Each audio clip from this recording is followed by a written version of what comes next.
chemical warfare San Jose project in the Gulf of Panama was established primarily as a tropic laboratory in which to study the behavior and effect of lethal gases on land, in jungle foliage and swamps. The test you're about to witness, however, will be conducted on the sea adjacent to San Jose Island, employing non-persistent gas against a ship target. It was undertaken with the cooperation of the Navy. Gas will be projected in 1,000-pound bombs laid down by the Bomber Command of the 6th Air Force.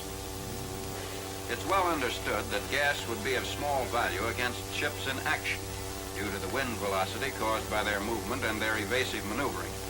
In addition, personnel inside the vessel's hulls are given excellent protection against gas by the air recirculation systems. On the other hand, a gas attack could be directed under favorable conditions against exposed personnel on a stationary ship. Such an attack might be feasible against the Japanese fleet if it avoids further decisive action at sea and is bottled up in a fortified harbor. In our test, then, the ship will be stationary, and the test will determine this. Can non-persistent gas be put down to cover an entire ship, including its tops, in sufficient concentrations to make instant casualties of the anti-aircraft gunners? If so, an air torpedo or dive bombing attack could be pressed home immediately after, without the probability of serious losses to the attacking planes. In selecting material for the test, it is obvious that the impact fuse used on gas bombs against land targets would be unsatisfactory against a ship target. Cooling caused by the quick expansion of the concentrated gas leads it to mushroom and flatten out. Frequently, the heavy concentration of the cloud is not over 10 feet high. Thus, while it would be effective against land personnel in dugouts and foxholes, the low cloud would not ensure casualties among gunners stationed above a ship's main deck. Bombs with the same fuse dropped for water impact give an even less satisfactory result. In addition to the low cloud, most of the gas is removed from the air by the washing effect of the splash. An airburst fuse must be employed to create a cloud deep enough to cover all the ship's exposed personnel with lethal concentrations. Using the T-51 and the T-50E4 airburst fuses, the test begins. A series of 6 separate trials are flown by a single plane to establish the height of burst and to study the characteristics and travel of the gas clouds liberated. 8 bombs are dropped on each trial. First a raft, then a barge, both stationary, are the targets. The bombs are dropped singly and in 2- and 4-bomb trains.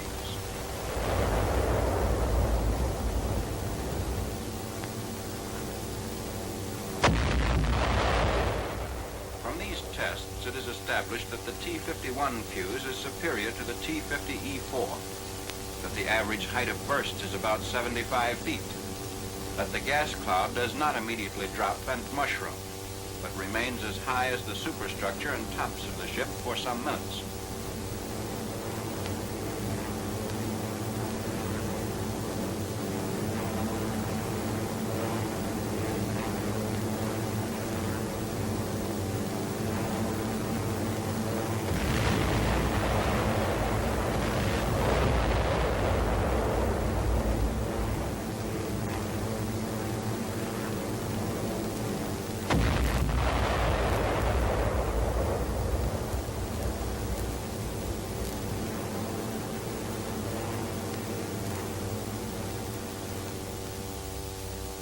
We're now ready for the final test.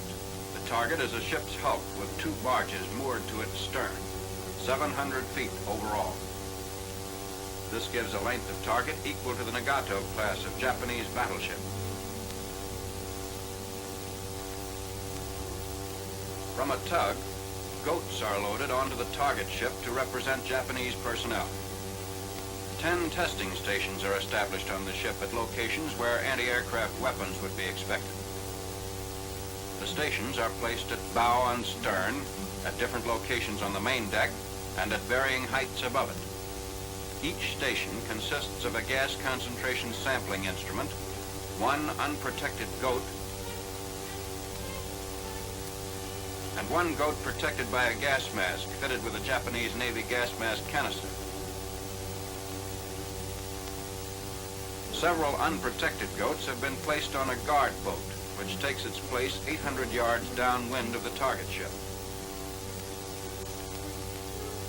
CK non-persistent gas is used in the 1,000-pound bombs.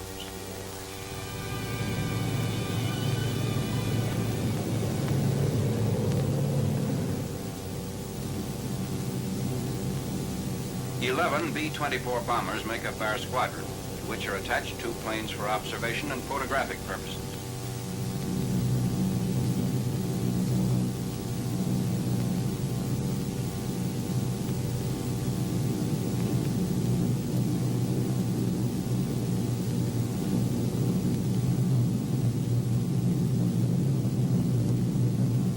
The bombs are dropped from a height of 12,700 feet. 73 bombs are dropped by the 11 planes, each plane dropping in train at 50-foot intervals.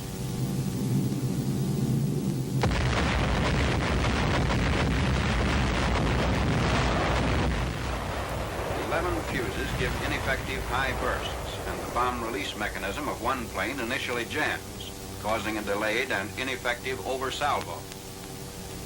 The gas cloud completely covers the target, horizontally and vertically. Its duration on the ship is 16 minutes in low variable winds, not over 2 7/10 miles per hour.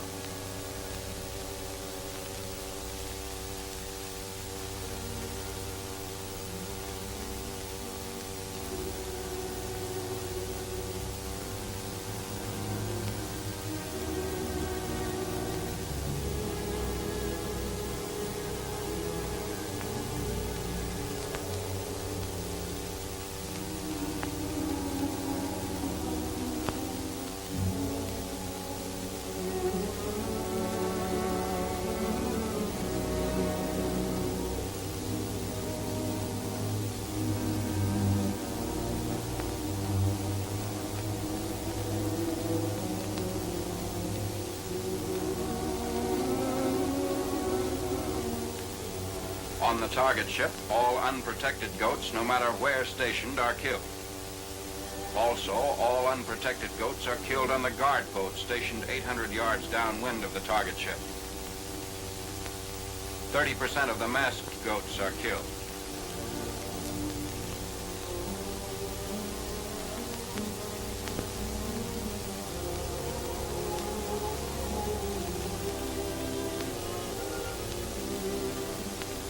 The sampling instruments record that concentrations several times that which is considered lethal were set up throughout the target. It is concluded from these tests that this form of gas attack is feasible. Further experiments should be made to determine the wind velocity which would limit its effectiveness, but within that limit it could be used to neutralize anti-aircraft fire from enemy ships in harbor, preliminary to an air torpedo or dive bombing attack which would immediately follow.